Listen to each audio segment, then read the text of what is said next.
Amén. Muy bien, vamos a arrancar de una vez.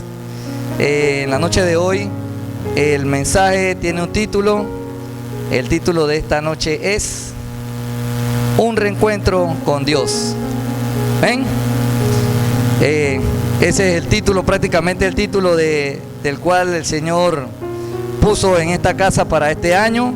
Y bueno, me salió así el título, así que no es coincidencia. En Dios no hay coincidencia, sino diosidencia. Amén. Así que vamos a arrancar. El título es Un reencuentro con Dios. Y vamos a ir a la palabra del Señor en el Salmo 51. Salmo 51 en el versículo 10. Salmo 51, versículo 10. Amén, ahí lo tenemos, así que la tecnología nos ayuda. Por si no trajo su Biblia, bueno, puede mirar acá al frente, ahí está. Leemos entonces en el nombre del Padre, del Hijo y del Espíritu Santo. Señor, llénanos de tu palabra, Dios, y Espíritu Santo, guíanos a toda verdad en este tiempo, en el poderoso nombre de Jesús. Amén. Dice la palabra del Señor: crea en mí, oh Dios, un corazón limpio y renueva un espíritu recto dentro de mí. Lo vamos a volver a leer. Léalo ahí pausadamente y permítale al Señor que el Señor le hable por medio de su palabra, por medio de su bendita palabra. Él hable a su vida. Dice: crea en mí, oh Dios, un corazón limpio y renueva un espíritu recto dentro de mí. Aleluya, amén. Mire qué versículo más bonito y más profundo el que tenemos aquí en este momento.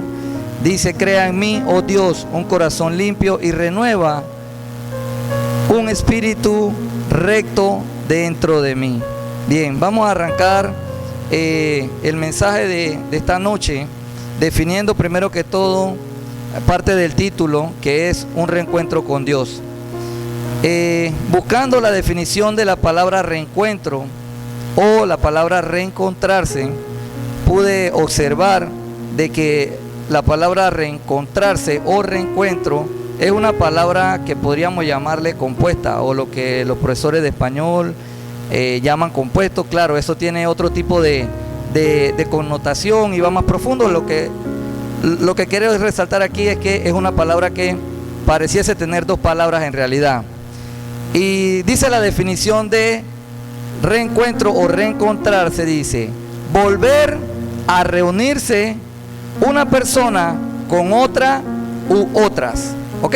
Vamos a volver a leer la definición. Dice: reencontrarse o reencuentro es volver a reunirse una persona con otras u otras personas. ¿Ok?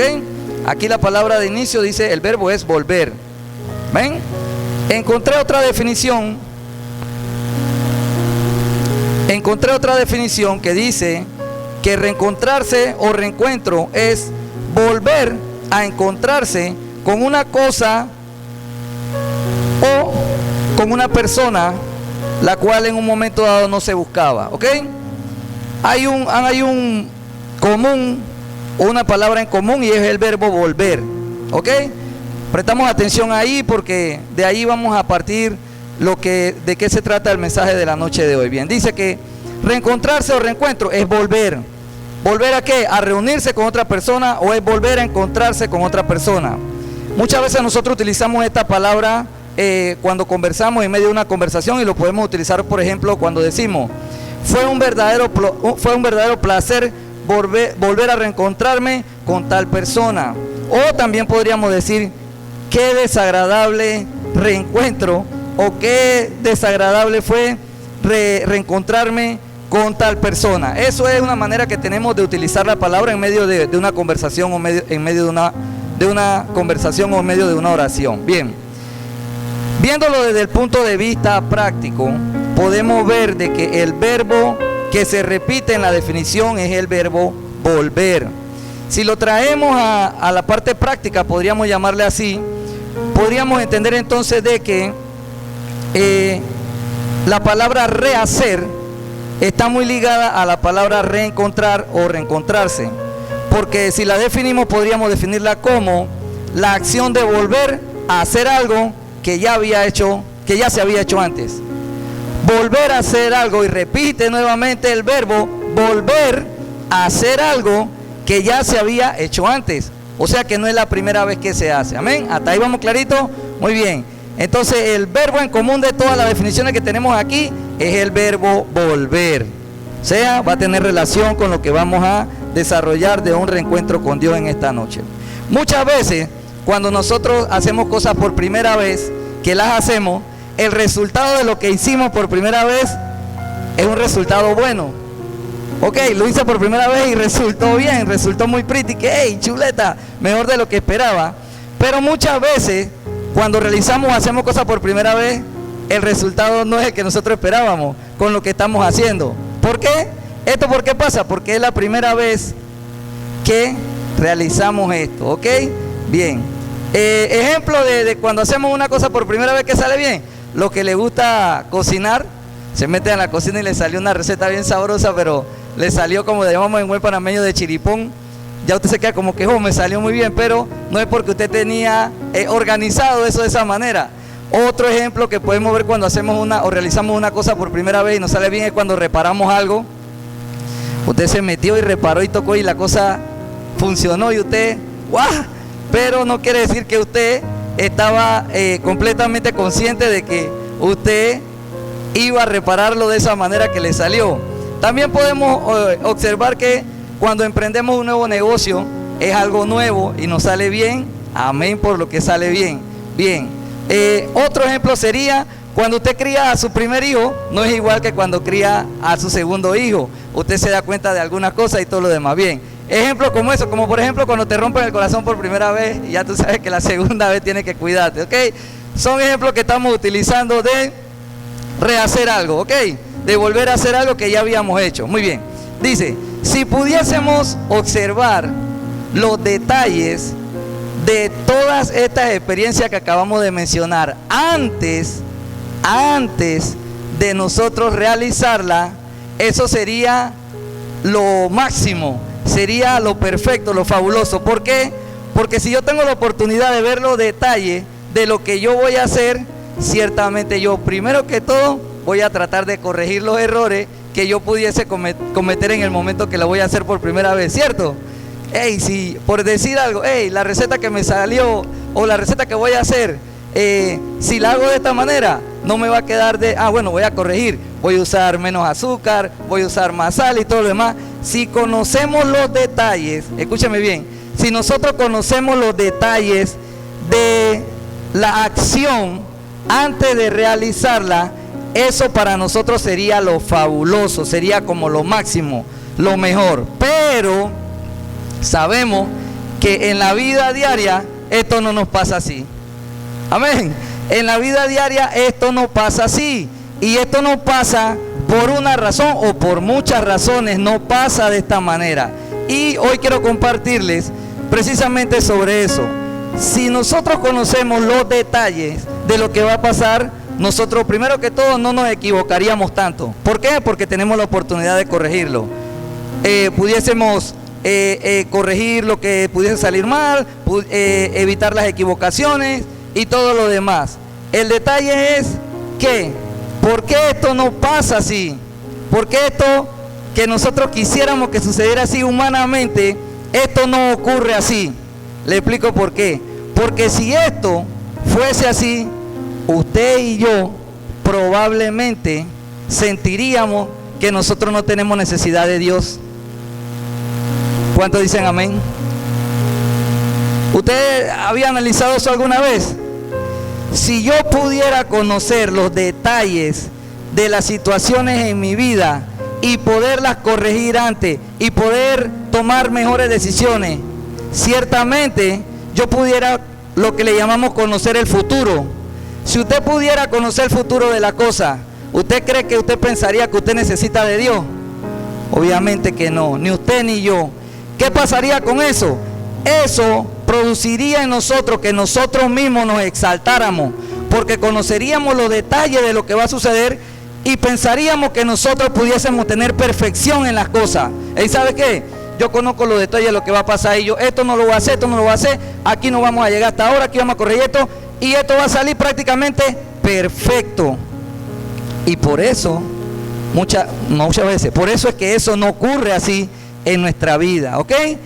Eso lo permite el Señor para que nosotros no pensemos más de lo que tenemos que pensar de nosotros. Le aseguro de que yo, Salvador Prado, humanamente, si yo supiera las características y los detalles de las cosas que me pueden llevar a un momento o una situación difícil en mi vida, lo corrijo. Pero también soy consciente de que si eso pasaría así, yo me exaltaría. Yo humanamente me exaltaría y pensaría, ¿sabes qué? Yo no necesito a Dios, loco. No necesito a Dios. Si yo sé que es lo que voy a hacer, ¿para qué necesito a Dios en mi vida? No necesito eso. Entonces Dios permite precisamente que nosotros no tengamos estos detalles precisamente para eso, para evitar que nosotros nos exaltemos. Bien, vamos a ir a lo que dice la palabra de Dios en cuanto a lo que estamos hablando del verbo volver. O sea, volver a hacer algo que ya se hizo, volver a hacer algo que ya lo vivimos, ya lo pasamos. Bien, la palabra del Señor habla sobre el verbo, sobre todo sobre el verbo volver, desde el Antiguo Testamento hasta el Nuevo Testamento, libro tras libro, nos vamos a encontrar con la palabra volver, conjugado de diferentes formas. Por ejemplo, vuélvete, vuélvase, volveréis, volvéis, un montón durante la Biblia. Entonces mire, hice un conteo y prácticamente de los pasajes 60 veces aproximadamente se menciona el verbo con relación de volver dentro de la Biblia en diferentes situaciones. Entonces, para darle un sustento a esto que estoy diciendo, le puedo mencionar rapidito allí, Primera de Samuel 7:3. Dice la palabra del Señor en Primera de Samuel 7:3. Habló Samuel a toda la casa de Israel diciendo: si de todo vuestro corazón os volvéis a Jehová. Le dice un montón de cosas allí en ese consejo, pero mira lo que le dice, si de todo vuestro corazón os volvéis a Jehová. Ahí ve el verbo de nuevo, si de todo vuestro corazón os volvéis a Jehová. ¿Dónde más lo dice? Ahí mismo en el Antiguo Testamento. Después lo dice en Segunda de Reyes, capítulo 17, versículo 13. Segunda de Reyes, capítulo 17, versículo 7. La parte B del versículo dice: volveos de nuestros malos caminos. O sea, regrésese de ese mal camino. Volveos de vuestros malos caminos. Regrésese. ¿Dónde más habla de volveo? Pasamos ahí mismo, Antiguo Testamento, Segunda de Crónicas 39. Dice: porque si os volviereis a Jehová, vuestros hermanos y vuestros hijos hallarán misericordia. Nuevamente el verbo de volver. Habla de volver, de retornar, de regresar. ¿Por qué se menciona tantas veces en la palabra del Señor acerca de volver o acerca del verbo volver? ¿Por qué? ¿Por qué usted y yo creemos que eso es de esa manera? Bueno, yo pienso que podríamos hacerlo de un ejemplo sencillo. Los padres que conocemos a nuestros hijos, vamos a tratar a toda costa de advertirle a los muchachos de que ese lugar por donde vas es peligroso. Que trate de no ir por ahí porque ahí hay un peligro. Sin embargo, sabemos de que nosotros no tenemos la potestad de los hijos toda la vida. Puede ser que en algún momento dado ese muchacho, esa muchacha se meta por ahí por donde usted le dijo: hey, no te metas por allí porque ahí es una zona de peligro. Puede ser que ella en un momento se mete o él se mete en un momento. Entonces, el padre sabe bien de que, hey, eso va a traer un peligro, pero ¿sabes qué? Si ya estás metido ahí, si ya te metiste por ahí, bueno, lo que voy a hacer, lo primero que hice fue advertirte, pero ya entraste, ahora lo que voy a hacer es decirte, ¿y sabes qué? La manera de que tú tienes de salir de ese lugar donde te metiste es por aquí. Eso tiene una salida y el Padre la conoce, como Padre la conocemos. Hey, eso donde te metiste tiene una salida, no sigas hacia allá, que allá eso te vas a encontrar que no hay salida. La salida es por acá y vamos dándole los pasos a nuestros hijos de lo que nosotros pensamos. ¿Por qué? Porque los amamos. Igualmente, este verbo está dentro de la palabra de Dios con ese mismo objetivo, con el objetivo que tiene el Señor, que sabe que usted y yo vamos a ir por caminos que no son los correctos, y Él nos va a dar precisamente la advertencia, y si ya nos metimos, nos va a dar la salida. ¿Cuántos dicen amén? Amén, muy bien. Esto era la introducción. Vamos ahora sí a la predicación. Mentira, ya vamos avanzando. Dice, vámonos a ir a la historia del día de hoy y vamos a ver un personaje, el personaje de David. Aquí en el Salmo 51, en el versículo 10, el que está orando en este momento que acabamos de leer hace un rato es David. ¿Cuál David? El hijo de la hermana Chequina. No, Davidín, no, el hijo del hermano Barrio, no, ese Davidín no. El Davidín que vamos a hablar el día de hoy es David, el que era el pastor de ovejas, ¿ok? Aquí en la Biblia. También es el mismo David que vencía a las bestias del campo cuando cuidaba las ovejas, ese mismo David. El David que derrotó a Goliat, ese David vamos a hablar. El David que con su alabanza y con su arpa hacía que los espíritus que atormentaban al rey Saúl se apaciguaran. Ese mismo David, santo, ese tipo tiene rango. Bueno, vamos a la palabra del Señor. En el Salmo 51:10 dice, es el mismo David, dice, crea en mí, oh Dios, un espíritu limpio y renueva crea en mí, oh Dios, un corazón limpio y renueva un espíritu recto dentro de mí. El 11 dice, no me eches de delante de ti y no quites de mí tu Santo Espíritu. 12, vuélveme el gozo de tu salvación y espíritu noble me sustente. Vamos a leerlo rapidito nuevamente. Mire esta oración. Es una oración del David que ya conocemos anteriormente, haciendo un montón de cosas. Dice, crea en mí, oh Dios, un corazón limpio. ¿Por qué él tenía un corazón sucio? No. Y renueva un espíritu recto dentro de mí. Renueva, o sea, hazlo nuevo. El espíritu, hazme lo nuevo. ¿Qué pasa, David? ¿Por qué está orando así? Un hombre de tanta... Vamos a seguir, dice, no me eches de delante de ti. Imagínese eso, mire lo que le está diciendo él a Dios. Hey, Señor, no me eches de delante de tu presencia. No me eches de delante de ti y no quites de mí tu Santo Espíritu. Voy a hacer un alto aquí.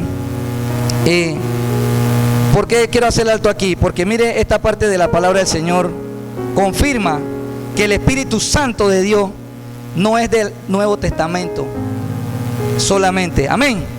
No es del Nuevo Testamento, no es solamente el Nuevo Testamento, porque a veces creemos que viene del Pentecostés y todo lo demás. Y que no. Aquí está hablando David del Santo Espíritu, ya estaba ahí. Ya David conocía eso porque era un hombre de intimidad. Amén. Era un hombre de intimidad con el Señor. Y mire lo que le dice: no quites de mí tu Santo Espíritu. Y por último le dice: vuélveme el gozo de tu salvación y espíritu noble me sustente. David, que es un personaje que acabamos de ver hace un rato, hemos mencionado un montón de cosas que hace, y en la Biblia registra que David era un hombre conforme al corazón de Dios. ¿Lo hemos leído alguna vez? Que era un hombre conforme al corazón de Dios. Entonces, ¿por qué este tipo está orando así? Esta es una oración como de misericordia, como que, hey, Señor, una oración de auxilio. Señor, ¿qué pasa? ¿Por qué él oraba así en este tiempo? Bien, él estaba pasando un tiempo porque él le había fallado a Dios en este tiempo que él estaba orando así. Él había pecado contra Dios. Él había fallado a Dios y él estaba sumamente arrepentido por lo que había hecho. Su corazón estaba triste. Su corazón sentía que su Dios, que había estado con él en todo momento, no estaba en ese tiempo tan cercano como él quería que Dios estuviera de él. Fíjese lo que dice.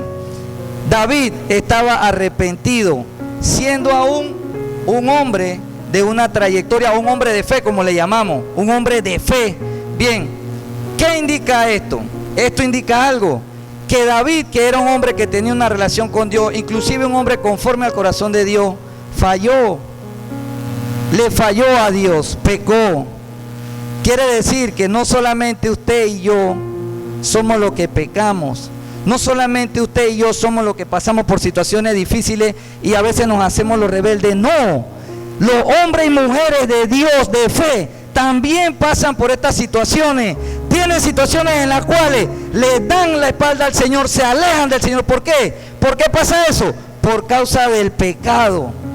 Esta separación entre los hombres de Dios y entre las mujeres de Dios la causa precisamente el pecado. Amén. ¿Estamos claros en eso? Bien, continuamos. Ahora, ¿por qué pasa esto? Esto puede pasar siendo un hombre de Dios, siendo una mujer poderosa, un hombre de fe. ¿Puede pasar este tipo de falla? ¿Pueden caer en este tipo de pecado? Pues claro que sí, la Biblia lo registra ahí. Pero esto pasa por algo, esto tiene un propósito. Esto no es porque esas personas se van a volver pecadores, no. Es porque es necesario que ellos pasen el proceso para que puedan vivir la experiencia y luego salir adelante en victoria con el Señor. ¿Cuántos dicen amén? Amén. Vamos terminando ya. Dice, uno de los propósitos por los cuales suceden estas cosas en la vida de los grandes hombres de fe y en las grandes mujeres de fe, y pasan también en usted y en mí, pasan precisamente para que nosotros pongamos los pies en la tierra y nos demos cuenta que sin Dios no somos nada y que separados de Dios nada podemos hacer. Voy a repetirle eso. Estas cosas pasan en los hombres de fe grandes de Dios y en las mujeres de fe grandes de Dios, y pasan en ti y en mí por el propósito para que pongamos los pies en la tierra y entendamos de que sin Dios no somos nada y separados de Dios nada podemos hacer. ¿Por qué otra cosa pasa esto? Para que Dios crezca en nosotros y nosotros podamos menguar en nuestra humanidad. Cuando poníamos el ejemplo y decíamos de que si nosotros pudiésemos conocer todos los detalles, ciertamente nosotros no pensaríamos en Dios en ese momento. Ven acá, si yo tengo el control de esto, ¿para qué necesito a Dios? Precisamente entonces Dios permite eso en nuestra vida para que nosotros entendamos cómo nosotros tenemos que vivir esta vida en Dios. Amén. Bien, vamos a terminar con el mensaje de esta noche. Mire, ¿qué era lo que anhelaba David en este momento? En ese momento que él le hablaba al Señor, a su Dios, el que había estado con él en todo momento, el que lo había librado, el que lo había llevado a las victorias, el que había hecho todo por él y con el que él andaba cada vez. ¿Qué era lo que él anhelaba de Dios? Mire lo que él anhelaba. Él anhelaba volver a tener un reencuentro con su Dios. ¿Cuánto dicen amén? Él anhelaba volver a tener un reencuentro con su Dios. Que él sintiera, él tenía la necesidad de sentir que Dios nuevamente estaba con él y que Dios había limpiado su corazón y que había perdonado sus pecados. Eso era lo más que él anhelaba. Usted y yo debemos de anhelar ese reencuentro día a día en nuestra vida, día a día en nuestro caminar, día a día en lo que hagamos. Debemos tener necesidad de ese reencuentro con nuestro Señor. ¿Y por qué necesitamos nosotros ese reencuentro día tras día? Porque día tras día usted y yo estamos metidos en situaciones que nos pueden llevar al pecado, y solo Dios es el que puede limpiar nuestro corazón y renovar nuestro espíritu. ¿Cuántos dicen amén? Amén. Anhelemos cada día tener ese reencuentro que nos lleve a que el Señor limpie nuestro corazón y que pueda renovar nuestro espíritu. Padre, gracias Señor por tu palabra en esta noche. Gracias, Señor, porque sabemos, Dios, que las cosas que ocurren en nuestra vida, Señor, son para que crezcamos espiritualmente, en la cual crezcas tú y nosotros podamos menguar. También, Señor, para que sepamos, Dios, que sin ti nosotros no somos nada y que separados de ti, Señor, nada podemos hacer. Padre, gracias. Gracias por tu palabra en esta noche, Señor. Padre, hemos recibido tu palabra. Te pedimos en esta hora, Señor, que tu palabra cumpla el propósito en nuestra vida. Cumple el propósito, Señor, en nuestra vida con tu palabra, amado Rey. Gracias, Señor, porque te tenemos a ti. Gracias, Señor, por los procesos que tenemos que pasar, Señor, para ir creciendo día a día, día a día, día a día. Y que día a día, Señor, tú seas el que limpie nuestro corazón, Señor. Limpia nuestro corazón y renueva nuestro espíritu. Te lo pedimos, Señor, en el nombre de Jesús. Amén. Aleluya.